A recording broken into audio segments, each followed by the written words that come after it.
한 사람의 인생이 완전히 무너지는 데는 얼마나 걸릴까요? 박태준 씨에게는 단 하루면 충분했습니다.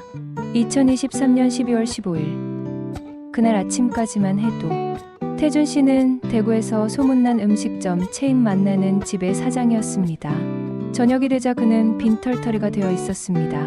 63세 박태준 씨가 운영했던 만나는 집은 대구 시내에 5개 지점을 둔 제법 규모 있는 한식당 체인이었습니다. 30년간 한 그릇에 정성으로 쌓아올린 성공이었습니다. 하지만 예상치 못한 파도가 그 모든 것을 한순간에 쓸어갔습니다. 그날 오후 3시 태준 씨는 본점 사무실에서 급작스러운 소식을 들었습니다. 주요 거래처였던 식자재 업체가 부도를 냈다는 것이었습니다. 그뿐만 아니라 그 업체에 외상으로 공급해둔 식자재 대금 3억 원을 회수할 수 없게 되었습니다. 사장님, 큰일 났습니다. 한성식품이 오늘 아침에 부도 났다고 합니다. 직원의 떨리는 목소리가 사무실에 울려 퍼졌습니다. 태준 씨는 순간 머릿속이 하얘졌습니다. 한성식품은 만나는 집 5개 매장의 주요 식자재를 공급하는 업체였습니다. 거래 관계가 오래되다 보니 외상 거래가 많았고 그 금액이 무려 3억 원에 달했습니다. 그럼 우리가 받을 돈은? 태준 씨가 간신히 입을 열었습니다. 회수가 어려울 것 같습니다. 이미 법정 관리에 들어갔다고 하네요. 그 순간 태준 씨의 30년 사업 인생이 흔들리기 시작했습니다. 3억 원이라는 돈은 만나는 집 운영에 있어 매우 큰 금액이었습니다. 그 돈으로 직원급여를 주고 임대료를 내고 다른 업체 대금을 결제해야 했는데 모든 것이 막혀버린 것입니다. 더 큰 문제는 연쇄 반응이었습니다. 한성식품에서 받지 못한 돈 때문에 다른 업체들에게 줄 대금이 부족해졌습니다. 은행에서 빌린 운영, 자금, 대출의 이자도 밀리기 시작했습니다. 사장님, 은행에서 연락 왔습니다. 내일까지 연체된 이자를 갚지 않으면 대출 회수에 들어간다고 합니다. 또 다른 직원이 다급히 보고했습니다. 태준 씨는 계산기를 두드려 봤습니다. 하지만 어떻게 계산해도 답이 나오지 않았습니다. 현금 흐름이 완전히 막혀버렸습니다. 30년간 쌓아온 신용도 성실하게 운영해온 사업체, 그 모든 것이 하루 만에 무너져 내렸습니다. 저녁 9시 마지막 손님이 떠나고 본점 매장이 조용해졌습니다. 태준 씨는 텅 빈 식당에 혼자 앉아 있었습니다. 20개의 테이블, 60석의 좌석이 모두 비어 있었습니다. 얼마 전까지만 해도 저녁 시간이면 만석이었던 이곳이 이제는 쓸쓸하기만 했습니다.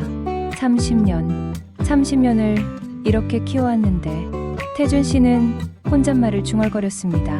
벽에 걸린 사진들이 눈에 들어왔습니다. 첫 개업 때의 기념사진, 직원들과 함께 찍은 송년회 사진, 단골 손님들과의 추억이 담긴 사진들, 모든 것이 이제는 과거의 유물처럼 느껴졌습니다. 핸드폰이 울렸습니다. 아내에게서 온 전화였습니다. 여보, 언제 들어와? 저녁 준비해놨는데. 조금 늦을 것 같아. 먼저 드셔. 태준 씨는 아내에게 오늘 있었던 일을 말할 수 없었습니다. 어떻게 설명해야 할지, 무엇부터 말해야 할지 알 수 없었습니다. 30년간 가족을 책임져온 가장으로서 이런 상황을 인정하기가 두려웠습니다. 밤 11시가 넘어서야 태준 씨는 집으로 향했습니다. 평소 같으면 10분이면 도착할 집까지 가는 길이 유난히 길게 느껴졌습니다. 집 앞에 도착해서도 한참을 망설였습니다. 문을 열고 들어가는 순간 현실을 인정해야 한다는 생각이 들었기 때문입니다. 이제 어떻게 해야 하지? 태준 씨는 차 안에서 한참을 고민했습니다. 30년간 성실하게 살아온 인생이었습니다. 한 번도 남에게 피해를 준 적 없이 정직하게 사업을 해왔습니다. 직원들을 가족처럼 생각했고 손님들에게는 항상 최고의 서비스를 제공하려고 노력했습니다. 그런데 왜 이런 일이 일어난 걸까요? 하지만 아무리 원망해봐도 현실은 바뀌지 않았습니다. 내일 아침이 되면 직원들에게 이 상황을 설명해야 했고 가족들에게도 사실을 말해야 했습니다. 그리고 무엇보다 앞으로 어떻게 살아갈지 결정해야 했습니다. 태준 씨는 드디어 차에서 내려 집으로 향했습니다. 현관문 앞에서 한 번 더 깊은 숨을 고르고 나서 문을 열었습니다. 이제 새로운 현실과 마주할 시간이었습니다. 하지만 그때는 몰랐습니다. 며칠 후 오랜 친구로부터 들을 한마디가 자신의 인생을 완전히 바꿔놓을 것이라는 사실을 말입니다. 박태준 씨의 이야기는 1993년으로 거슬러 올라갑니다. 당시 33세였던 태준 씨는 대구 공구 신천동의 작은 골목에 8평짜리 식당을 차렸습니다. 상호는 만나는 집이었습니다. 소박하지만 정성이 담긴 이름이었습니다. 맛있는 음식으로 사람들을 행복하게 만들겠다. 그것이 태준 씨의 창업 철학이었습니다. 태준 씨의 어린 시절은 넉넉하지 않았습니다. 아버지는 작은 공장에서 일하는 노동자였고 어머니는 남의 집 청소 일을 하며 가게를 도왔습니다. 가난했지만 어머니가 차려주는 따뜻한 밥상만큼은 언제나 풍성했습니다. 아들아, 음식은 마음으로 하는 거야. 정성을 다하면 맛도 따라온다. 어머니의 가르침이었습니다.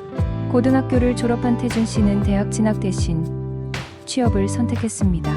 가정 형편상 부모님께 부담을 드릴 수 없었기 때문입니다. 처음 취직한 곳은 시내의 한 중국집이었습니다. 배달원으로 시작해서 주방 보조, 그리고 요리사까지 10년간 모든 과정을 거쳤습니다. 태준아, 너는 손끝이 참 좋구나. 요리에 재능이 있어. 중국집 사장의 격려였습니다. 태준 씨는 요리를 배우는 동안 매달 받은 월급의 절반을 저축했습니다. 언젠가는 자신만의 식당을 차리겠다는 꿈이 있었기 때문입니다.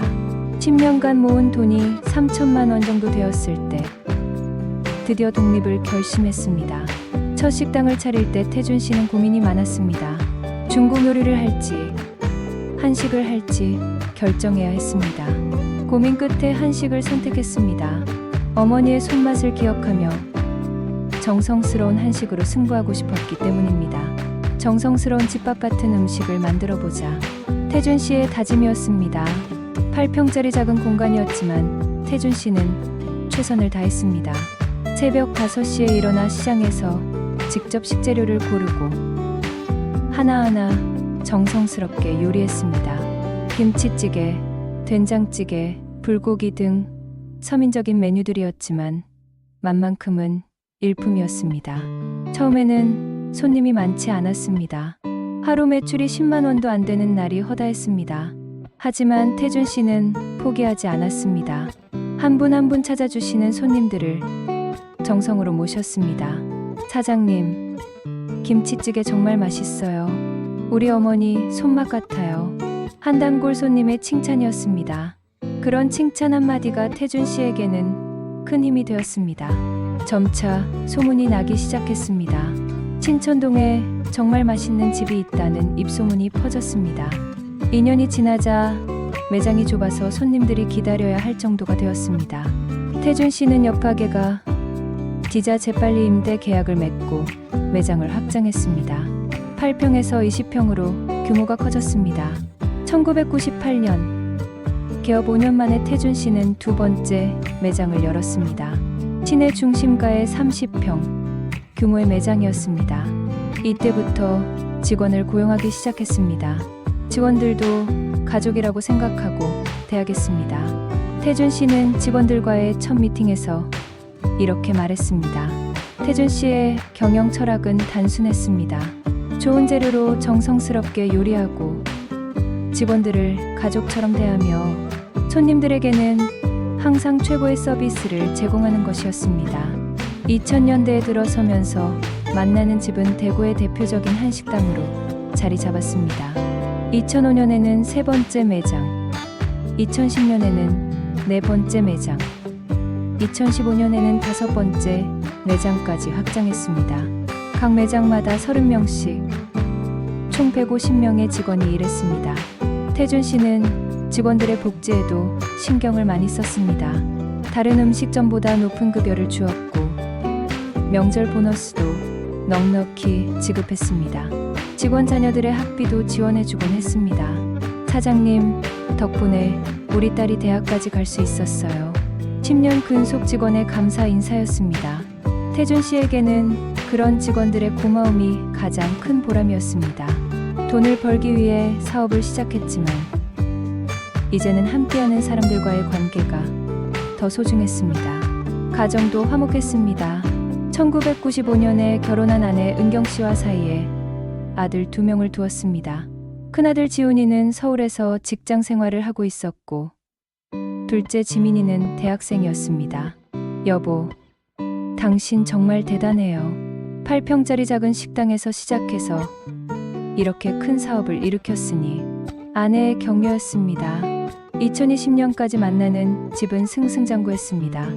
연 매출 50억 원을 돌파했고 태준 씨는 대구 지역 소상공인 협회의 회장직도 맡았습니다.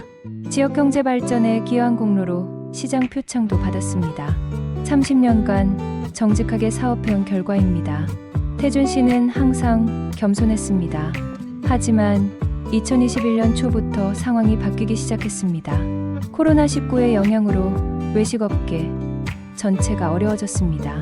사회적 거리두기로 인해 매장 운영에 제약이 생겼고 매출이 급격히 감소했습니다. 그래도 태준 씨는 견뎌냈습니다. 30년간 쌓아온 내공과 탄탄한 재정 기반이 있었기 때문입니다. 어려운 시기일수록 직원들을 해고하지 않고 함께 이겨내려고 노력했습니다. 이런 때일수록 함께 버텨야 합니다. 곧 좋아질 거예요. 태준 씨는 직원들을 격려했습니다. 하지만 예상보다 상황이 장기화되었습니다. 그리고 2023년 12월 예상치 못한 거래처 부도 사태가 터졌습니다. 30년 성공 신화가 하루 만에 무너져 내린 순간이었습니다. 2023년 12월 16일 토요일 아침 태준 씨는 평소보다 일찍 잠에서 깼습니다.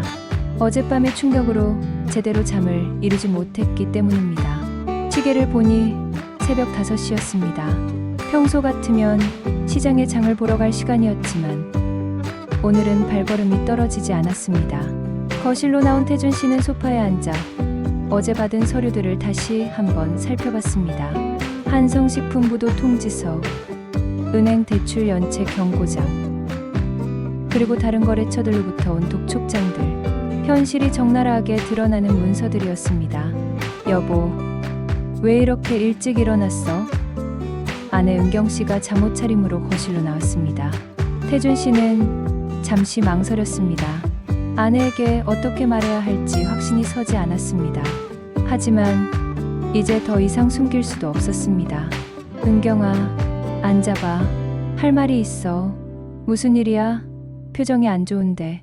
태준 씨는 천천히 어제 있었던 일을 설명했습니다. 한성식품의 부도, 3억 원의 손실, 연쇄적으로 발생하는 자금 부족 사태, 모든 것을 솔직하게 말했습니다. 은경 씨의 얼굴이 점점 굳어졌습니다. 30년간 안정적으로 살아왔던 삶이 하루 만에 흔들린다는 것이 믿어지지 않았습니다. 그럼 우리가 어떻게 되는 거야? 일단 매장들을 정리해야 할 것 같아. 그리고 집도. 태준 씨는 말을 잇지 못했습니다. 그들이 살고 있는 집은 은행 담보, 대출로 구입한 것이었습니다. 사업 자금이 부족해지면 집까지 잃을 수도 있는 상황이었습니다. 월요일 아침 태준 씨는 직원들을 본점으로 불러 모았습니다. 5개 매장의 점장들과 주요 직원들 20여 명이 모였습니다. 30년간 함께해온 가족 같은 사람들이었습니다. 여러분께 죄송한 말씀을 드려야 할 것 같습니다. 태준 씨는 떨리는 목소리로 말을 시작했습니다. 회의실이 조용해졌습니다. 직원들은 사장의 심각한 표정에서 무언가 큰 일이 일어났음을 직감했습니다. 태준 씨는 현재 상황을 솔직하게 설명했습니다. 한성식품 부도로 인한 손실, 자금 부족 사태, 그리고 불가피한 구조조정 계획까지. 정말 죄송합니다. 30년간 믿고 따라와 주신 여러분께 이런 말씀을 드리게 되어 태준 씨는 끝까지 말을 잇지 못하고 고개를 숙였습니다. 회의실에는 무거운 침묵이 흘렀습니다. 사장님, 정말 어쩔 수 없는 건가요? 10년 근속의 김 점장이 조심스럽게 물었습니다. 다른 방법을 찾아보려고 했지만 현실적으로 어렵습니다. 그날부터 태준 씨의 악몽 같은 나날이 시작되었습니다. 매일 채권자들의 전화가 이어졌습니다. 식자재 업체, 임대료, 직원 급여, 은행 대출, 모든 곳에서 돈을 요구했습니다. 박 사장님, 밀린 식자재 대금 언제 주실 건가요? 임대료가 2달째 연체되고 있습니다. 언제까지 기다려야 하나요? 은행에서 연락드립니다. 담보, 대출 상환 계획서를 제출해 주세요. 태준 씨는 하루에 수십 통의 전화를 받으며 사과와 양해를 구했습니다. 하지만 현실적으로 당장 갚을 돈이 없었습니다. 12월 말 첫 번째 매장이 문을 닫았습니다. 임대료를 내지 못해 강제 철거된 것입니다. 20년간 운영해온 매장이었는데 하루 만에 텅 빈 공간이 되었습니다. 사장님, 정말 미안해요. 더 이상은 안 되겠어요. 임대인의 미안해하는 목소리였지만 태준 씨에게는 차가운 현실이었습니다. 2024년 1월에는 두 번째, 세 번째 매장이 연이어 문을 닫았습니다. 150명의 직원 중 대부분이 해고되었습니다. 태준 씨는 한 사람 한 사람 찾아가 사과했습니다. 정말 죄송합니다. 제가 무능해서 이런 일이. 사장님, 그동안 고마웠어요. 사장님도 힘내세요. 직원들의 따뜻한 위로가 오히려 더 마음을 아프게 했습니다. 가족 같았던 사람들을 이렇게 떠나보내야 한다는 것이 견디기 어려웠습니다. 2월에는 집까지 압류당했습니다. 은행에서 담보대출을 회수하기 위해 경매에 넘긴 것입니다.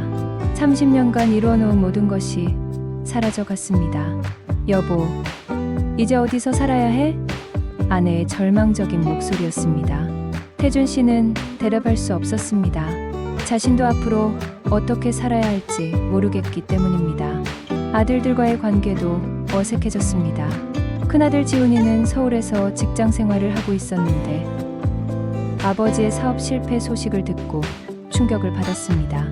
아버지, 왜 이런 일이 생긴 거예요? 그동안 잘 되고 있다고 하셨잖아요. 지훈아, 아버지도 예상 못한 일이었어. 그럼 이제 어떻게 하실 건데요? 설마 저한테 도움을 요청하시는 건 아니죠? 큰아들의 냉정한 반응이 태준 씨의 가슴을 찔렀습니다.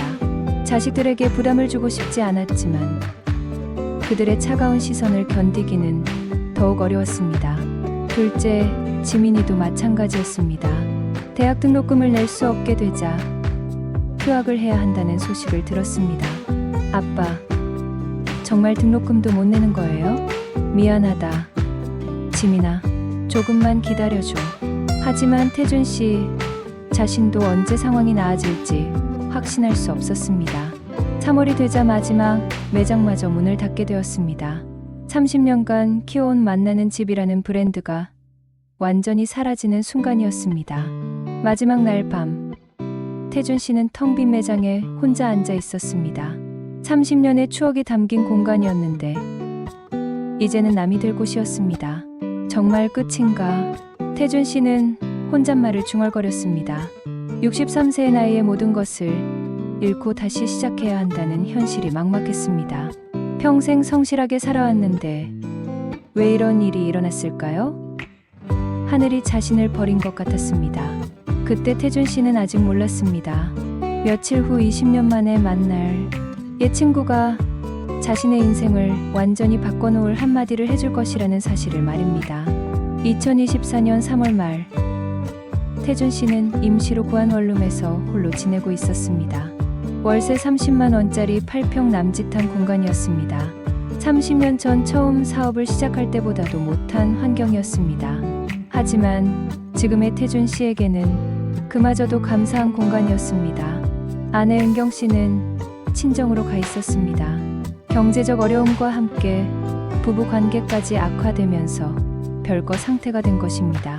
30년 결혼 생활에서 가장 힘든 시기였습니다. 더 이상은 견딜 수 없어요. 당신 혼자서 해결해요. 은경 씨가 짐을 싸며 던진 마지막 말이었습니다. 태준 씨는 아내를 원망할 수 없었습니다. 자신이 가장으로서 가족을 지키지 못했다는 죄책감이 더 컸기 때문입니다. 큰아들 지훈이와의 관계는 더욱 냉랭해졌습니다. 서울에서 직장 생활을 하고 있던 지훈이는 아버지의 사업 실패로 인해 주변 사람들에게 알려지는 것을 부끄러워했습니다.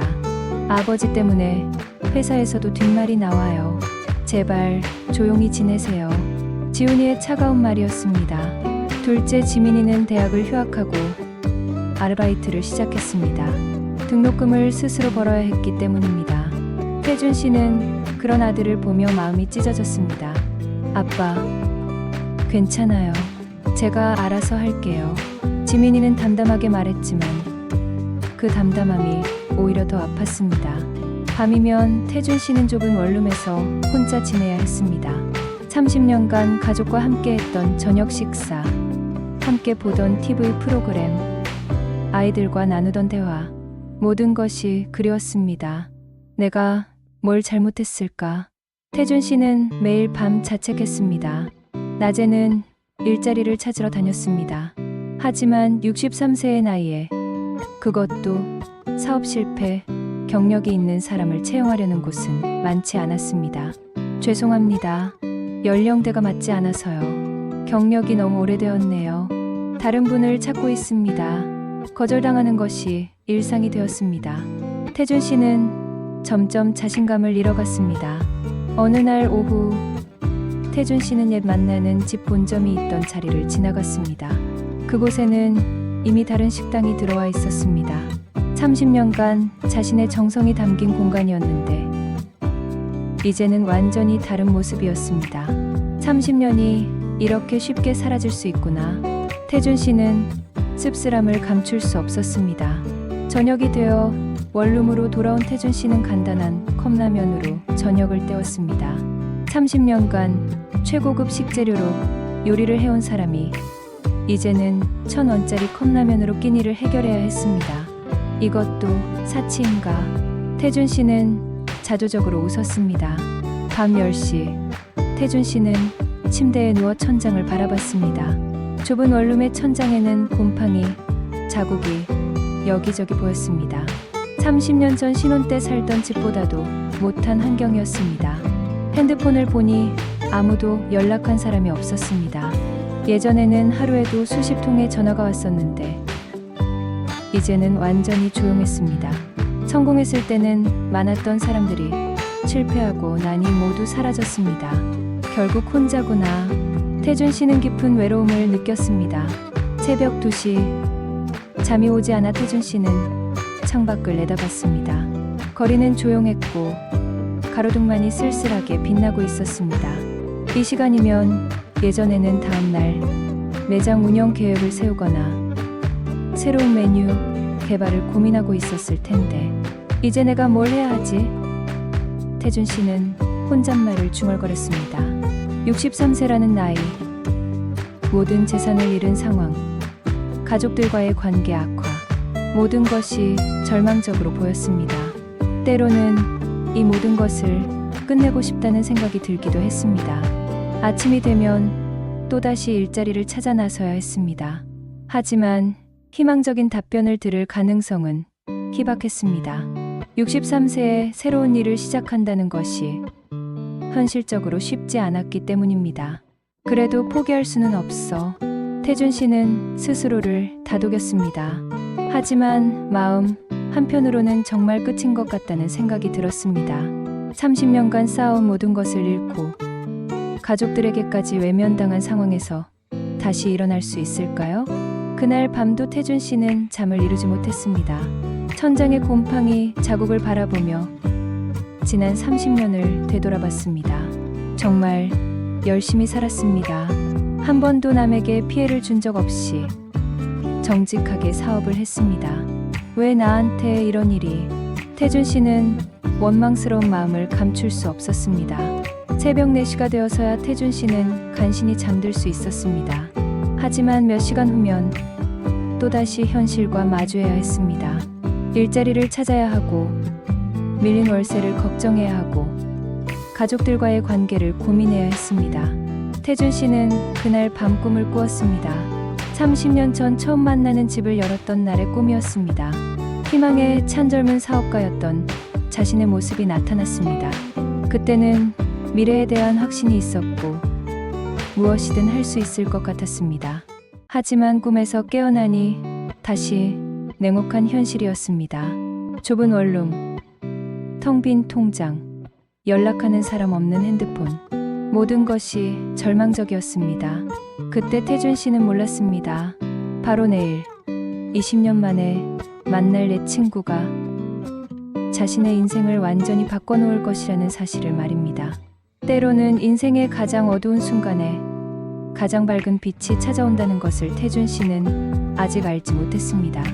2024년 4월 3일 수요일 오후, 태준 씨는 또다시 면접에서 떨어진 후 무거운 마음으로 거리를 걷고 있었습니다. 이번 주에만 벌써 4번째 거절이었습니다. 편의점, 야간 아르바이트조차 나이가 많다는 이유로 거절당했습니다. 63세면 그렇게 늙은 나이인가? 태준 씨는 자괴감에 빠져 있었습니다. 발걸음은 자연스럽게 시내 중심가로 향했습니다. 특별한 목적지가 있는 것은 아니었습니다. 그저 좁은 원룸으로 돌아가기가 싫었을 뿐이었습니다. 집에 있으면 더욱 우울한 생각만 들기 때문입니다. 오후 3시쯤 태준 씨는 중앙로의 한 카페 앞을 지나고 있었습니다. 그때 카페에서 나오는 한 남자와 우연히 마주쳤습니다. 익숙한 얼굴이었습니다. 태준아, 박태준 맞나? 그 남자가 놀란 표정으로 말했습니다. 태준 씨도 깜짝 놀랐습니다. 20년 만에 보는 대학 동창 강민수였습니다. 함께 경영학과를 다녔던 친구였습니다. 민수야, 정말 오랜만이다. 태준 씨는 반가워하며 손을 내밀었습니다. 두 사람은 20년의 세월을 뛰어넘어 반갑게 인사를 나눴습니다.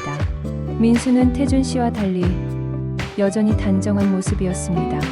깔끔한 정장 차림에 자신감 있는 표정이었습니다. 야, 뭐하고 지내? 예전에 식당 사업 잘 된다고 들었는데. 민수가 물었습니다. 태준 씨는 순간 망설였습니다. 20년 만에 만난 친구에게 자신의 현재 처지를 솔직하게 말해도 될까요? 하지만 숨길 이유도 없었습니다. 그게 좀 어려워졌어. 작년에 사업 정리했거든. 태준 씨는 조심스럽게 말했습니다. 아, 그랬구나. 요즘 자영업이 힘들다고 하더라. 커피 한잔 하면서 얘기하자. 민수가 자연스럽게 제안했습니다. 두 사람은 근처 조용한 카페로 자리를 옮겼습니다. 20년의 공백을 메우며 서로의 근황을 나눴습니다. 민수는 졸업 후 대기업에 취직해서 꾸준히 승진했고 현재는 부장급에서 일하고 있었습니다. 결혼해서 아이 둘을 키우며 안정적인 삶을 살고 있었습니다. 너는 정말 대단했어. 대학 때부터 사업가 기질이 있더라니. 실제로 성공했잖아. 민수가 태준 씨를 칭찬했습니다. 성공이라 이제는 옛날 얘기야. 태준 씨는 씁쓸하게 웃었습니다. 민수는 태준 씨의 표정에서 무언가 깊은 사연이 있음을 느꼈습니다. 하지만 무리하게 캐묻지는 않았습니다. 대신 대학 시절 추억담을 꺼내며 분위기를 밝게 만들려고 노력했습니다. 기억나? 우리가 경영학과 과제 때문에 밤새 도서관에서 공부했던 거. 그때 너는 항상 대기업 취직이 꿈이었고 나는 창업이 꿈이었지. 두 사람은 20년 전 젊은 시절을 회상하며 웃었습니다. 그때는 미래에 대한 꿈과 희망으로 가득했던 시절이었습니다. 1시간 정도 이야기를 나눈 후 민수가 조심스럽게 물었습니다. 태준아, 솔직히 지금 상황이 어떤 거야? 뭔가 힘들어 보이는데. 태준 씨는 잠시 망설였습니다. 하지만 20년 만에 만난 친구 앞에서 더 이상 가식을 부릴 필요가 없다고 생각했습니다. 사실은 완전히 망했어. 30년 키운 사업을 하루 만에 다 날렸거든. 태준 씨는 천천히 자신의 이야기를 털어놓기 시작했습니다. 한성식품의 부도, 연쇄적인 자금 부족, 내장들의 연이은 폐점, 그리고 가족들과의 관계 악화까지 모든 것을 솔직하게 말했습니다. 민수는 조용히 들었습니다. 중간중간 아 하는 탄식만 내뱉을 뿐 별다른 말을 하지 않았습니다. 집도 경매로 넘어가고 아내는 친정으로 가고 지금은 8평짜리 원룸에서 혼자 살고 있어. 태준 씨의 목소리가 점점 작아졌습니다. 그래서 지금은 뭘 하고 있어? 일자리를 찾고 있는데 63세에 사업 실패한 사람을 받아주는 곳이 없더라고. 태준 씨는 자신의 처지를 말하면서도 부끄러웠습니다. 20년 전 의기양양했던 자신의 모습과 지금의 초라한 모습이 너무 대조적이었기 때문입니다. 민수는 한참 동안 생각에 잠겨 있었습니다. 그리고 조심스럽게 입을 열었습니다. 태준아, 내가 뭔가 도움이 될 수 있을까? 우리 회사에도 보안 관련 일자리가 있긴 한데. 아니야, 괜찮아. 내가 알아서 할게. 태준 씨는 정중히 거절했습니다. 친구에게 신세를 지고 싶지 않았습니다. 그래도 연락은 계속하자. 옛날 친구인데 이렇게 만났으니 인연이지. 두 사람은 서로의 연락처를 교환했습니다. 20년 만의 재회였지만 마치 어제 만난 것처럼 자연스러웠습니다. 카페를 나서며 민수가 말했습니다. 태준아, 힘들겠지만 너무 낙담하지 마. 내가 30년간 사업을 성공시킨 능력이 어디 가겠어? 고마워, 민수야. 오랜만에 편하게 얘기할 수 있어서 좋았어. 헤어지면서 태준 씨는 마음이 조금 가벼워졌습니다. 20년 만에 만난 친구가 자신의 이야기를 비판하지 않고 들어줘서 고마웠습니다. 세상의 모든 사람이 자신을 외면한 것 같았는데 적어도 한 사람은 자신의 편이 되어주는 것 같았습니다. 그날 밤 원룸에서 태준 씨는 오랜만에 따뜻한 마음으로 잠자리에 들었습니다. 민수와의 만남이 작은 위로가 되었습니다. 하지만 아직은 미래에 대한 확신은 없었습니다. 태준 씨는 몰랐습니다. 며칠 후 민수로부터 들을 한마디가 자신의 인생을 완전히 바꿔놓을 것이라는 사실을 말입니다. 때로는 인생의 전환점이 이렇게 우연한 만남에서 시작된다는 것을 태준 씨는 아직 알지 못했습니다. 민수와의 재회 후 3일이 지났습니다. 태준 씨는 여전히 일자리를 찾아 헤매고 있었습니다. 하지만 예전처럼 절망적이지는 않았습니다. 민수와의 만남이 작은 희망의 씨앗을 심어준 것 같았습니다. 4월 6일 토요일 오후 태준 씨의 핸드폰이 울렸습니다. 민수에게서 온 전화였습니다. 태준아, 나야. 시간 있으면 만날 수 있을까? 할 얘기가 있어서. 응. 좋아. 어디서 만날까? 지난번 그 카페에서 만나자. 1시간 후에 태준 씨는 민수가 무슨 얘기를 하려는지 궁금했습니다. 혹시 일자리를 소개해 주려는 건 아닐까 하는 기대도 있었습니다. 카페에 도착한 태준 씨는 이미 와 있던 민수를 발견했습니다. 평소와 달리 민수의 표정이 진지해 보였습니다. 무슨 얘기인데 이렇게 급하게 만나자고 했어? 태준 씨가 물었습니다. 앉아봐. 지난번에 내 얘기 듣고 계속 생각해 봤거든. 민수는 잠시 망설이는 듯 하더니 천천히 말을 시작했습니다. 태준아, 솔직히 내가 내 상황을 완전히 이해할 수는 없어. 나는 30년간 회사만 다녔으니까. 하지만 내 얘기를 들어보니 한 가지 확실한 게 있더라. 뭔데? 너는 아직 아무것도 잃지 않았어. 태준 씨는 이해한 표정을 지었습니다. 모든 걸 잃었다고 생각했는데 민수는 정반대로 말하고 있었습니다. 무슨 소리야? 내가 뭘 남겨뒀는데? 민수는 잠시 커피를 한 모금 마시고 나서 진지한 표정으로 말했습니다. 태준아, 내가 가진 건 아직 너 자신이야. 그 순간 태준 씨는 무언가 가슴을 치는 듯한 느낌을 받았습니다. 하지만 아직 그 말의 의미를 완전히 이해할 수는 없었습니다. 내가 뭘 가졌다는 거야? 돈도 없고 집도 없고 가족들도 떠나갔는데. 그게 아니야. 생각해봐. 너는 30년간 8평에서 시작해서 5개 매장까지 키운 사람이야. 그 능력이 어디 갔겠어? 민수의 말에 태준 씨는 잠시 생각에 잠겼습니다. 하지만 그 모든 게 다 의미 없어졌잖아. 결국 망했으니까. 망한 게 아니야. 실패한 거지.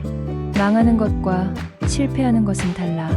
민수는 계속해서 설명했습니다. 망한다는 건 더 이상 아무것도 할 수 없는 상태야. 하지만 실패는 다시 시작할 수 있는 경험이야. 너는 30년간 사업을 해보면서 얻은 모든 노하우가 있잖아. 태준 씨는 민수의 말을 곰곰이 생각해봤습니다. 정말 자신이 아무것도 가진 게 없을까요? 30년간 음식업을 해오면서 내가 배운 것들, 사람을 대하는 법, 경영하는 법, 어려움을 극복하는 법, 이 모든 게 너의 자산이야. 민수의 말이 점점 마음에 와닿기 시작했습니다. 그리고 뭔데? 너는 실패를 경험했잖아. 이게 얼마나 큰 자산인지 알아? 실패가 자산이라고? 그럼 세상에서 가장 비싼 교육비를 낸 거야. 다른 사람들은 책으로만 배우는 실패의 교훈을 너는 직접 체험했어. 이제 같은 실수는 하지 않을 거잖아. 태준 씨는 고개를 끄덕였습니다. 확실히 이번 실패를 통해 많은 것을 배웠습니다. 위험 관리의 중요성, 현금 흐름의 중요성, 다각화의 필요성. 30년간 모르고 지낸 것들을 이제는 뼈저리게 알고 있었습니다. 그리고 태준아, 가장 중요한 건 민수는 잠시 멈췄다가 힘주어 말했습니다. 너는 아직 포기하지 않았어. 지금 이 순간까지 일자리를 찾아다니고 있잖아. 포기했으면 여기에 와서 나랑 얘기하고 있겠어? 그 말이 태준 씨의 가슴 깊이 박혔습니다. 정말 자신은 아직 포기하지 않았습니다. 힘들고 절망적이었지만 그래도 계속 노력하고 있었습니다. 민수야, 태준 씨의 목소리가 떨렸습니다. 태준아, 내가 지금 잃었다고 생각하는 것들, 돈, 집, 사업체, 이런 건 다시 만들 수 있어. 하지만 내가 가진 경험과 의지, 이건 아무도 뺏을 수 없어. 민수는 계속해서 말했습니다. 63세가 늦은 나이라고? 천만에. 요즘 80세까지 사는데 아직 17년이나 남았어. 새로운 인생을 살기에 충분한 시간이야. 태준 씨는 민수의 말을 들으며 마음속에 뭔가 뜨거운 것이 올라오는 것을 느꼈습니다. 절망감이 조금씩 사라지고 대신 희미한 희망이 보이기 시작했습니다. 하지만 다시 시작하려면 자본이 필요한데 누가 처음부터 큰 사업을 하라고 했어? 너는 30년 전에도 8평에서 시작했잖아. 다시 8평에서 시작하면 돼. 민수의 말에 태준 씨는 30년 전 첫 창업을 했을 때의 기억이 떠올랐습니다. 그때도 모든 것이 부족했지만 의지와 열정만큼은 넘쳤었습니다. 그때와 다른 점이 하나 있어. 뭔데? 그때는 경험이 없었지만 지금은 30년의 경험이 있어. 그때는 실패가 두려웠지만 지금은 이미 실패를 경험했으니까 더 이상 두려울 게 없어. 민수의 말이 계속 이어졌습니다. 태준아, 내가 가진 건 아직 너 자신이야. 그리고 그거면 충분해. 그 순간 태준 씨는 눈물이 나려는 것을 느꼈습니다. 몇 달 동안 자신이 아무것도 가진 게 없다고 생각했는데 민수의 말을 듣고 보니 그게 아니었습니다. 자신에게는 30년의 경험과 실패를 통해 얻은 교훈과 아직 포기하지 않는 의지가 있었습니다. 고마워, 민수야. 내 말을 듣고 보니 정말 그런 것 같아. 당연하지. 넌 원래 대단한 놈이었어. 다만 잠시 잊고 있었을 뿐이야. 그날 카페에서 나온 태준 씨는 몇 달 만에 처음으로 가슴이 뛰는 것을 느꼈습니다. 민수의 한마디가 자신 안에 숨어있던 희망을 다시 깨워준 것입니다. 내가 가진 건 아직 너 자신이야. 이 한마디가 태준 씨의 인생을 완전히 바꿔놓을 줄이야. 민수와의 만남 이후 태준 씨의 마음에는 놀라운 변화가 일어나기 시작했습니다. 내가 가진 건 아직 너 자신이야 라는 민수의 말이 계속 마음속에서 메아리쳤습니다. 몇 달간 자신을 괴롭혔던 절망감이 조금씩 사라지고 대신 새로운 가능성에 대한 생각이 싹트기 시작했습니다. 그날 밤 원룸에 돌아온 태준 씨는 평소와 달리 잠자리에 누워도 잠이 오지 않았습니다. 하지만 이번에는 걱정과 불안 때문이 아니라 미래에 대한 기대감 때문이었습니다. 정말로 다시 시작할 수 있을까? 태준 씨는 혼잣말을 중얼거렸습니다. 태준 씨는 민수의 말을 하나씩 되새겨봤습니다. 자신이 30년간 축적한 경험들, 실패를 통해 얻은 값진 교훈들, 그리고 아직 포기하지 않은 의지. 정말 이런 것들이 자신의 자산일까요? 다음 날 아침, 태준 씨는 평소보다 일찍 일어났습니다. 그리고 오랜만에 거울을 제대로 들여다봤습니다. 거울 속의 자신은 확실히 늙어 보였습니다.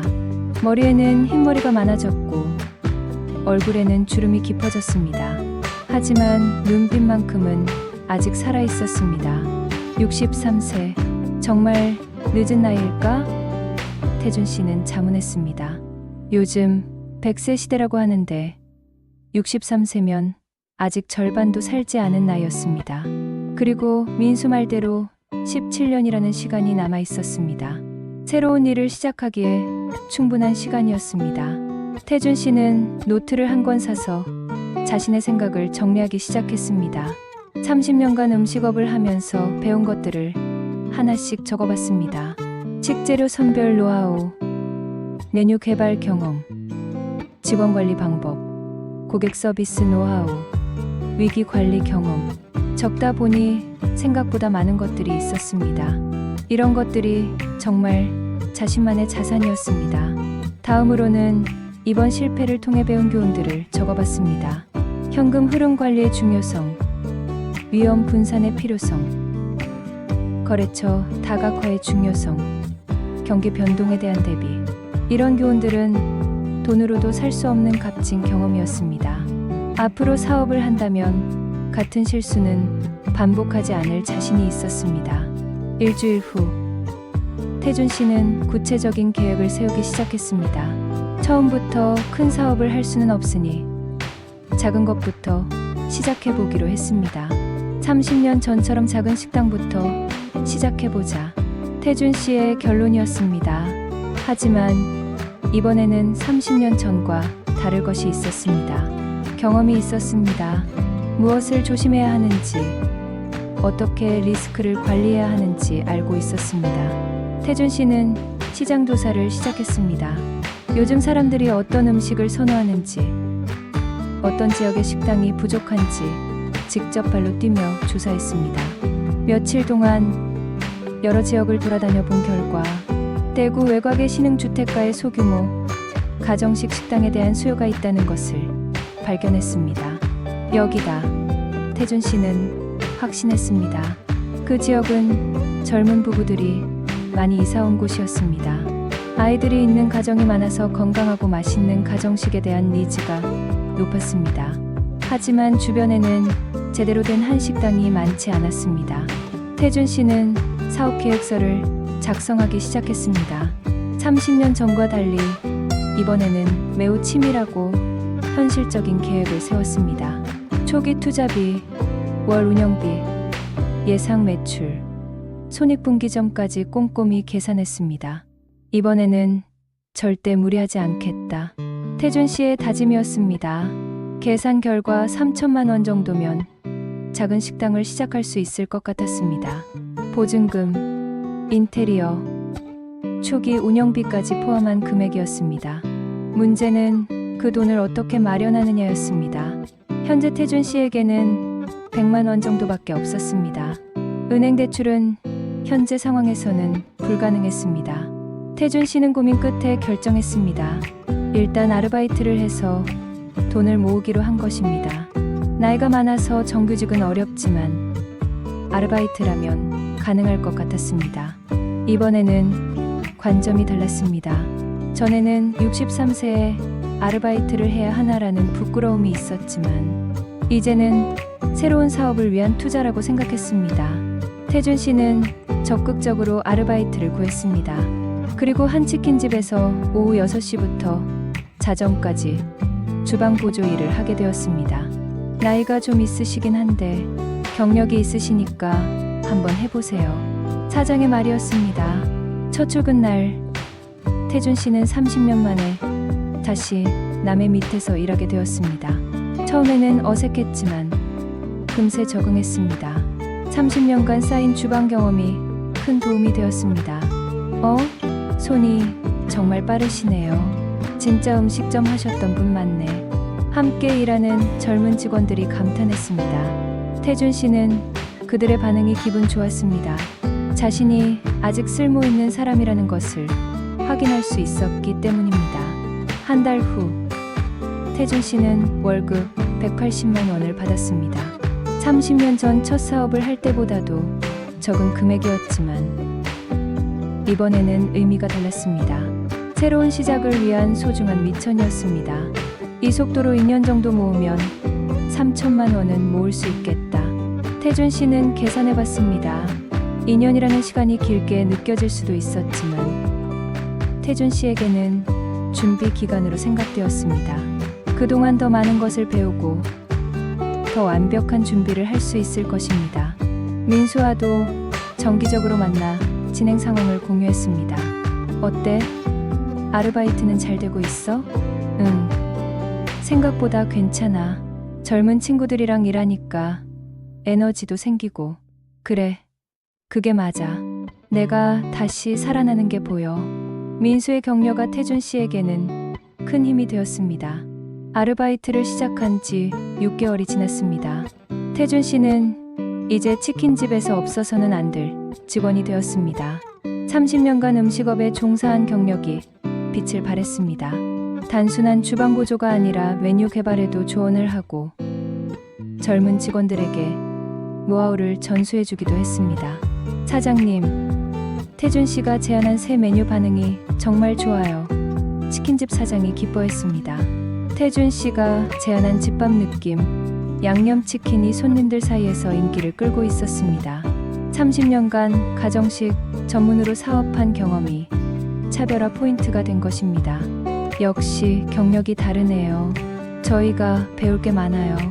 젊은 직원들도 태준 씨를 존경했습니다. 태준 씨는 이런 반응들이 무척 고무적이었습니다. 자신의 경험과 노하우가 아직 유효하다는 것을 확인할 수 있었기 때문입니다. 통장에는 1,500만 원 정도가 모였습니다. 목표인 3천만 원의 절반이었습니다. 하지만 태준 씨는 조급해하지 않았습니다. 차근차근 준비해 나가는 과정 자체가 즐거웠습니다. 어느 날 치킨집에서 일하던 중 의외의 제안이 들어왔습니다. 태준 씨, 우리랑 같이 사업해 보실 생각 없어요? 치킨집 사장의 제안이었습니다. 사업이요? 네. 태준 씨 경험이랑 저희 자본력을 합치면 좋은 결과가 나올 것 같아서요. 가정식 전문 치킨집으로 체인을 만들어 보는 거 어떨까요? 태준 씨는 잠시 고민했습니다. 분명 매력적인 제안이었습니다. 하지만 무언가 마음에 걸리는 부분이 있었습니다. 시간을 좀 주시겠어요? 생각해보고 답 드릴게요. 그날 밤 태준 씨는 민수에게 전화했습니다. 민수야, 조언 좀 구할 게 있어서. 태준 씨는 치킨집 사장의 제안에 대해 설명했습니다. 어떻게 생각해? 좋은 기회인 것 같은데. 민수는 잠시 생각해보더니 말했습니다. 태준아, 내 마음은 어때? 정말 하고 싶은 거야? 그게 좋은 기회인 건 맞는데 왠지 내가 원하던 건 아닌 것 같아. 그럼 내가 정말 하고 싶은 게 뭔데? 태준 씨는 잠시 생각해봤습니다. 지난 6개월 동안 아르바이트를 하면서 계속 그려왔던 그림이 있었습니다. 나는 다시 작은 식당부터 시작하고 싶어. 30년 전처럼 8평짜리 작은 공간에서 정성스러운 가정식을 만드는 거 말이야. 그럼 그게 답이네. 다른 사람의 기회보다는 내 꿈을 따라가는 게 맞아. 민수의 조언이 태준 씨의 마음을 확실하게 해주었습니다.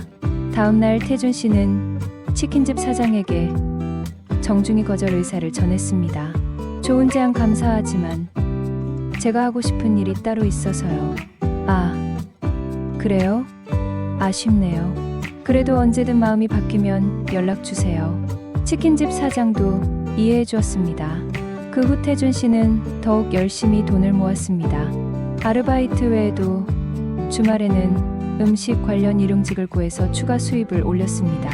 결혼식장 주방 보조, 행사장 케이터링 일 등 가능한 모든 일을 했습니다. 힘들지 않아요?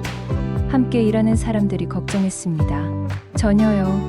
목표가 있으니까 오히려 힘이 나요. 태준 씨의 대답이었습니다.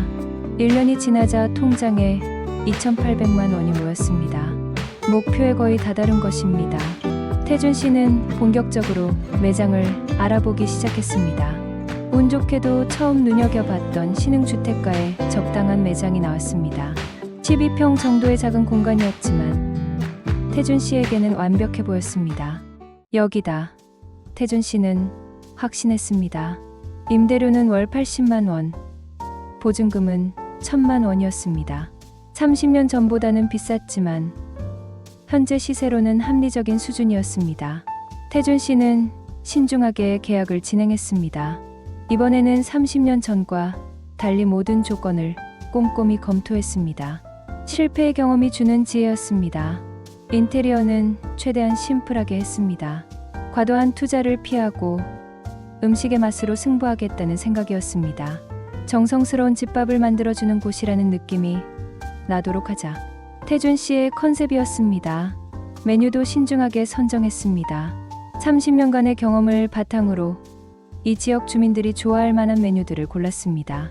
김치찌개, 된장찌개, 불고기, 제육볶음 등 서민적이지만 정성스러운 음식들이었습니다. 가장 신경 쓴 부분은 재료였습니다.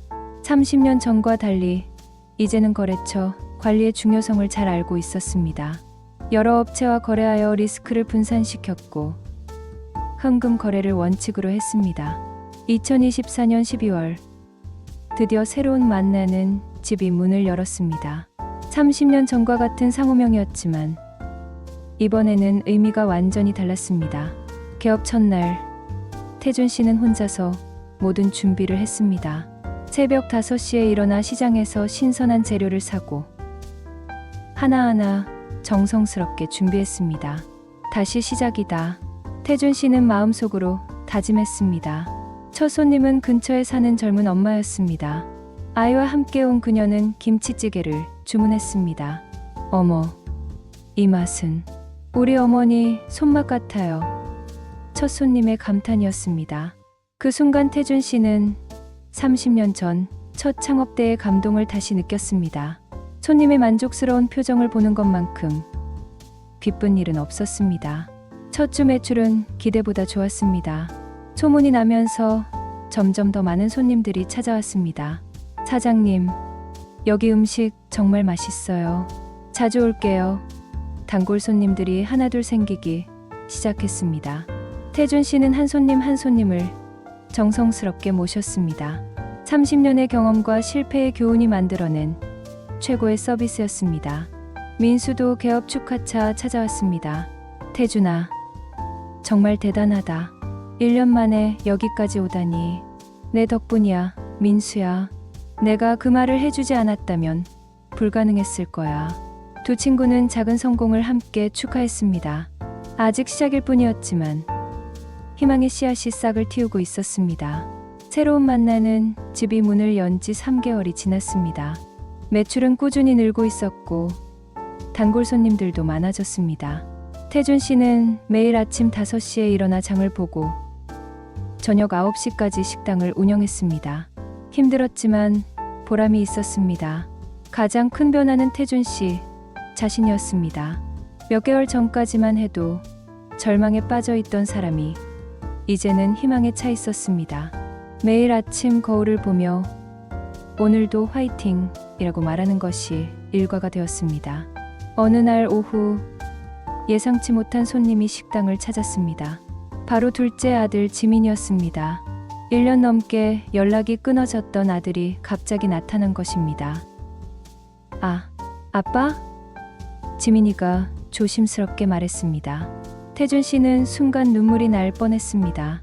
하지만 다른 손님들이 있어서 감정을 억누르고 평온하게 대했습니다. 지민아, 어서 와. 앉아봐. 지민이는 구석자리에 앉으며 아버지가 일하는 모습을 지켜봤습니다. 손님들에게 정성스럽게 음식을 내어주고 밝은 미소로 인사하는 아버지의 모습이 낯설면서도 반가웠습니다. 오후 3시 점심시간이 끝나고 식당이 조용해지자 태준 씨는 지민이와 마주 앉았습니다. 어떻게 여기를 알았어? 형이 알려줬어요. 아버지가 다시 식당을 시작했다고. 태준 씨는 큰아들 지훈이가 동생에게 자신의 소식을 전했다는 사실에 놀랐습니다. 지훈이와는 1년 넘게 연락이 없었는데 그래도 아버지를 신경 쓰고 있었던 것입니다. 그래, 작은 곳이지만 다시 시작했어. 지민이는 잠시 망설이더니 조심스럽게 말했습니다. 아버지, 그동안 정말 죄송했어요. 제가 너무 이기적이었어요. 태준 씨는 아들의 사과에 마음이 뭉클해졌습니다. 무슨 소리야. 내가 뭘 잘못했다고. 아니에요. 아버지가 힘드실 때 외면했잖아요. 아버지 혼자 모든 걸 감당하게 했고. 지민이의 목소리가 떨렸습니다. 아버지, 저 대학 복학했어요. 아르바이트로 등록금 모아서요. 그리고 이제 곧 졸업해요. 정말 우리 지민이가 그렇게 컸구나. 아버지와 아들은 1년간의 공백을 메우며 이야기를 나눴습니다. 지민이는 아르바이트를 하며 스스로 등록금을 벌었고 학업도 열심히 해서 좋은 성적을 거두고 있었습니다. 아버지 덕분이에요. 아버지가 항상 스스로 해내는 것이 중요하다고 말씀하셨잖아요. 태준 씨는 뿌듯했습니다. 자신이 실패했다고 생각했는데 아들은 그 과정에서 소중한 것을 배웠던 것입니다. 지민아, 앞으로 자주 와. 아버지가 맛있는 거 해줄게. 네, 꼭 올게요. 그리고 아버지, 정말 자랑스러워요. 이렇게 다시 일어서신 거요. 그날 저녁, 태준 씨는 오랜만에 행복한 마음으로 문을 닫았습니다. 아들과의 화해가 어떤 성공보다 기뻤습니다. 일주일 후, 이번에는 아내 은경 씨가 식당을 찾았습니다. 1년 넘게 별거 상태였던 아내가 조심스럽게 들어왔습니다. 여보, 잘 지내고 있어? 태준 씨는 놀랐지만 담담하게 맞이했습니다. 응, 잘 지내고 있어. 앉아봐. 은경 씨는 남편이 혼자 운영하는 작은 식당을 둘러봤습니다. 비록 30년 전보다 규모는 작았지만 깔끔하고 정성스럽게 꾸며진 공간이었습니다. 지민이한테 들었어. 혼자 힘으로 다시 시작했다고. 응. 작은 곳이지만 나름 잘 되고 있어. 은경 씨는 한참 동안 말을 잇지 못했습니다. 그리고 마침내 입을 열었습니다. 여보, 미안해.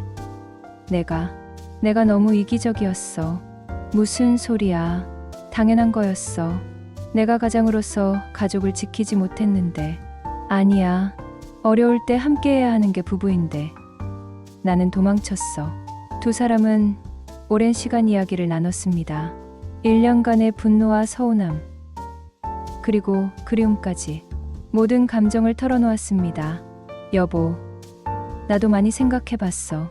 친정에서 지내면서 당신이 얼마나 힘들었을지. 은경아, 이제 다 지난 일이야. 우리 다시 시작하자.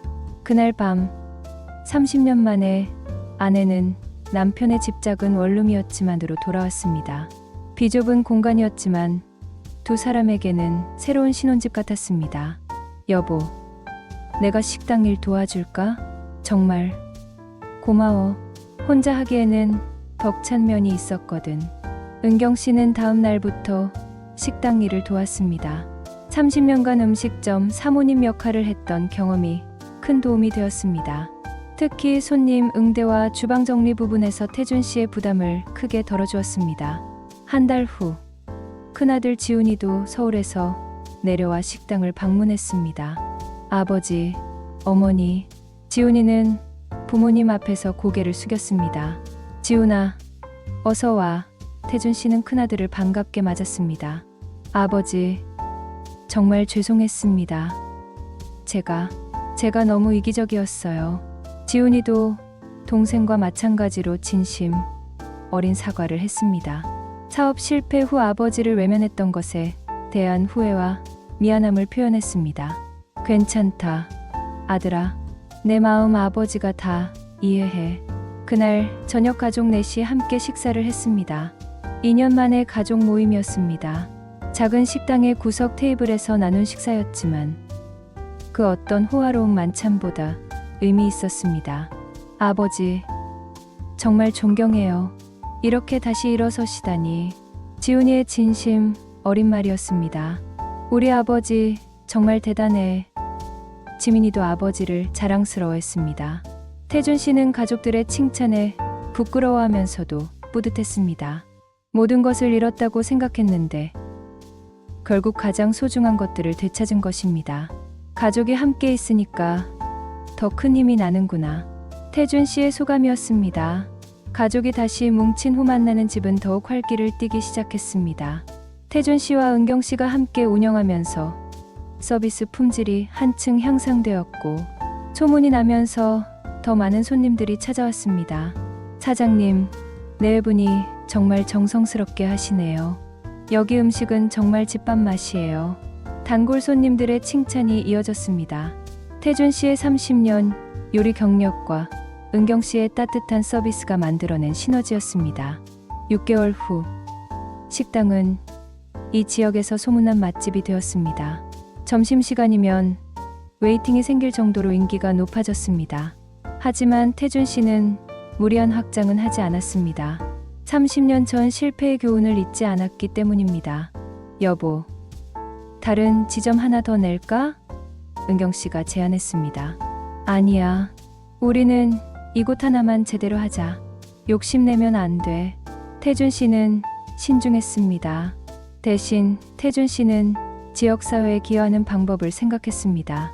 30년 전과 달리 이제는 돈만 버는 것이 목표가 아니었습니다. 의미 있는 일을 하고 싶었습니다. 첫 번째 시도는 무료 급식 봉사였습니다. 매주 일요일마다 인근 경로당에서 어르신들에게 무료로 식사를 제공하기 시작했습니다. 어르신들, 오늘도 맛있게 준비했습니다. 태준 씨는 직접 음식을 나르며 인사했습니다. 사장님, 고맙습니다. 이런 정성을 어떻게. 어르신들이 감사해했습니다. 태준 씨에게는 이런 봉사가 돈으로 살 수 없는 보람을 주었습니다. 30년 전 성공했을 때보다 더 큰 만족감이었습니다. 두 번째는 요리 교실 운영이었습니다. 지역 주민들을 대상으로 매주 토요일 오후에 간단한 요리 교실을 열었습니다. 오늘은 김치찌개 맛있게 끓이는 법을 알려드릴게요. 태준 씨는 자신의 30년 노하우를 아낌없이 전수했습니다. 특히 젊은 주부들과 1인 가구, 청년들에게 인기가 높았습니다. 요리 경험이 부족한 사람들에게 실용적인 도움이 되었기 때문입니다. 사장님 덕분에 이제 요리가 재미있어졌어요. 수강생들의 반응이었습니다. 세 번째는 어려운 가정 지원이었습니다. 태준 씨 자신이 힘든 시기를 겪어봤기 때문에 어려운 이웃들의 마음을 이해할 수 있었습니다. 동네에서 생활이 어려운 가정이 있으면 조용히 도시락을 전달해 주었습니다. 큰 금액은 아니었지만 정성이 담긴 따뜻한 마음이었습니다. 사장님, 정말 감사합니다. 덕분에 힘을 얻고 있어요. 도움을 받은 한 가정의 어머니가 눈물을 흘리며 고마워했습니다. 이런 활동들이 알려지면서 태준 씨는 지역에서 존경받는 인물이 되었습니다. 단순한 식당 사장이 아니라 지역사회를 위해 봉사하는 사람으로 인정받았습니다. 지역 신문에서는 태준 씨의 이야기를 특집으로 다뤘습니다. 사업 실패 후 재기한 63세 사장의 감동 스토리. 나눔으로 다시 일어선 만나는 집 박태준 사장. 기사가 나간 후 더 많은 사람들이 태준 씨의 이야기에 감동받았습니다. 다른 지역에서도 견학을 오고 강연 요청이 들어오기 시작했습니다. 사장님, 우리 지역 소상공인 모임에서 강연 좀 해주실 수 있나요? 저희 창업 동아리에서도 이야기를 듣고 싶어요.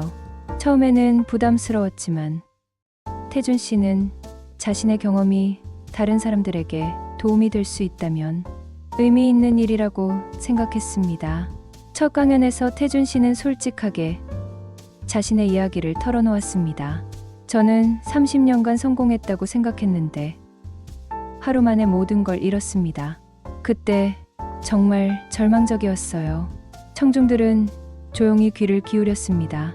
하지만 친구의 한마디가 저를 살렸습니다. 내가 가진 건 아직 너 자신이야 라는 말이요. 태준 씨는 민수의 말을 인용하며 진심을 담아 이야기했습니다. 실패는 끝이 아닙니다. 새로운 시작의 기회입니다. 중요한 것은 포기하지 않는 마음이에요. 강연을 들은 사람들은 큰 감동을 받았습니다. 정말 용기가 나네요. 저도 다시 도전해보고 싶어져요. 63세에도 새로 시작할 수 있다니 희망이 생겨요. 태준 씨의 이야기는 많은 사람들에게 희망과 용기를 주었습니다. 특히 사업에 실패한 사람들, 인생의 어려운 시기를 겪고 있는 사람들에게 큰 위로가 되었습니다. 어느 날 한 청년이 식당을 찾아왔습니다. 사장님, 강연 듣고 용기를 얻어서 창업 준비를 시작했어요. 조언을 구하고 싶어서 왔습니다. 그래? 어떤 사업을 하려고? 카페 창업을 생각하고 있어요. 작은 곳부터 시작하려고요. 태준 씨는 자신의 경험을 바탕으로 실용적인 조언을 해주었습니다. 현금 흐름 관리의 중요성, 고객 서비스의 핵심, 위기 대응 방법 등 무엇보다 정직하게 하세요. 그리고 절대 포기하지 마시고요. 이런 일들이 반복되면서 태준 씨는 자연스럽게 멘토 역할을 하게 되었습니다. 많은 사람들이 조언을 구하러 왔고 태준 씨는 아낌없이 자신의 경험을 나누었습니다. 이제 제가 다른 사람들에게 도움을 줄 수 있다니 태준 씨는 뿌듯했습니다. 30년 전 첫 성공했을 때보다 지금이 더 의미 있게 느껴졌습니다. 단순히 돈을 버는 것이 아니라 사람들에게 희망을 주는 일이었기 때문입니다. 2025년 12월 새로운 만나는 집이 문을 연 지 1년이 되었습니다. 태준 씨는 이 1년을 되돌아보며 감회가 새로웠습니다. 2년 전만 해도 모든 것을 잃고 절망에 빠져 있었는데 이제는 완전히 다른 사람이 된 것 같았습니다. 식당은 이제 이 지역에서 없어서는 안 될 존재가 되었습니다. 매일 찾아오는 단골 손님들, 요리 교실을 기다리는 주민들, 무료 급식을 받는 어르신들. 태준 씨와 은경 씨는 이 모든 사람들에게 둘도 없는 존재였습니다. 1주년 기념일, 태준 씨는 특별한 손님을 맞이했습니다. 바로 민수였습니다. 그동안 정기적으로 만나왔지만 이날은 특별한 의미가 있었습니다. 태준아, 1년 전과 비교하면 정말 많이 변했다. 민수가 감탄하며 말했습니다. 내 덕분이야, 민수야. 내가 그 말을 해주지 않았다면 지금의 나는 없었을 거야. 두 친구는 지난 인연을 회상하며 이야기를 나눴습니다. 그때 내가 가진 건 아직 너 자신이야 라고 했을 때 솔직히 내가 정말 일어설 수 있을지 확신은 없었어. 민수의 솔직한 고백이었습니다. 하지만 내가 해냈잖아. 정말 자랑스럽다. 태준 씨는 민수에게 깊은 감사를 표했습니다. 민수야, 진짜 고마워. 내가 없었다면 나는 아직도 절망 속에서 헤매고 있었을 거야. 별거 아닌 말이었는데 내가 그걸 실현시킨 거지. 모든 건 내 의지와 노력이었어. 그날 저녁, 태준 씨는 가족들과 함께 1주년 기념 식사를 했습니다. 작은 식당의 한 테이블에서 나눈 소박한 식사였지만 그 어떤 성대한 파티보다 의미 있었습니다. 아버지, 정말 대단하세요. 지훈이가 진심으로 말했습니다. 처음에는 이해할 수 없었어요. 왜 아버지가 다시 작은 식당을 시작하시는지. 하지만 이제 알겠어요. 지민이도 맞장구 쳤습니다. 맞아요. 아버지는 단순히 돈을 버는 게 아니라 사람들에게 희망을 주고 계시잖아요. 은경 씨도 남편을 자랑스럽게 바라봤습니다. 여보, 당신과 함께 살 수 있어서 정말 행복해요. 30년 전보다 지금이 더 좋은 것 같아요. 태준 씨는 가족들의 말에 가슴이 뭉클했습니다. 30년 전 첫 성공했을 때는 이런 진심 어린 대화를 나눌 시간도 없었습니다. 이제는 가족과의 시간이 가장 소중했습니다. 며칠 후, 태준 씨는 혼자 조용한 시간을 가졌습니다. 식당 문을 닫고 한 사람 앉아 지난 인연을 되돌아봤습니다. 2023년 12월 15일, 모든 것을 잃었던 그날부터 지금까지 정말 많은 일이 있었습니다. 절망과 좌절, 그리고 민수와의 만남, 새로운 깨달음, 가족과의 화해, 지역사회 기여까지. 인생이 이렇게 드라마틱할 수 있구나. 태준 씨는 혼잣말을 중얼거렸습니다. 가장 큰 깨달음은 성공의 의미였습니다. 30년 전에는 성공을 매출과 규모로 측정했습니다. 5개 매장, 150명의 직원, 연매출 50억. 숫자로 표현되는 성공이었습니다. 하지만 지금은 달랐습니다. 성공은 숫자가 아니라 의미였습니다. 가족과의 화목, 이웃과의 나눔, 사람들에게 주는 희망. 이런 것들이 진정한 성공이었습니다. 돈을 많이 벌면 성공하는 게 아니구나. 의미 있는 삶을 사는 게 진정한 성공이지. 태준 씨의 새로운 깨달음이었습니다. 어느 날 저녁, 한 젊은 여성이 식당을 찾아왔습니다. 얼굴에는 절망이 가득했습니다. 사장님, 안녕하세요. 제가 사업에 실패해서 어떻게 해야 할지 모르겠어요.